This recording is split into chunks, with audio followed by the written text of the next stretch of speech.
Let us see how to create a 3D objects in Autocad. So open the 3D workbench in Autocad first. So let us see how to create a box.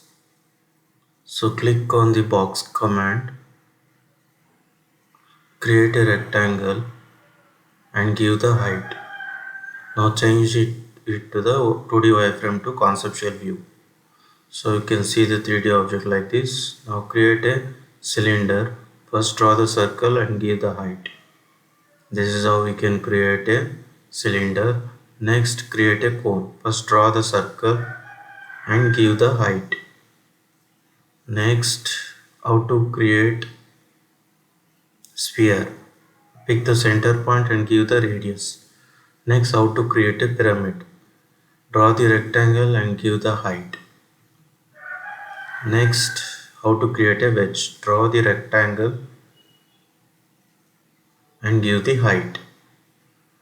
So, and how to create a torus. Draw the circle and internal circle.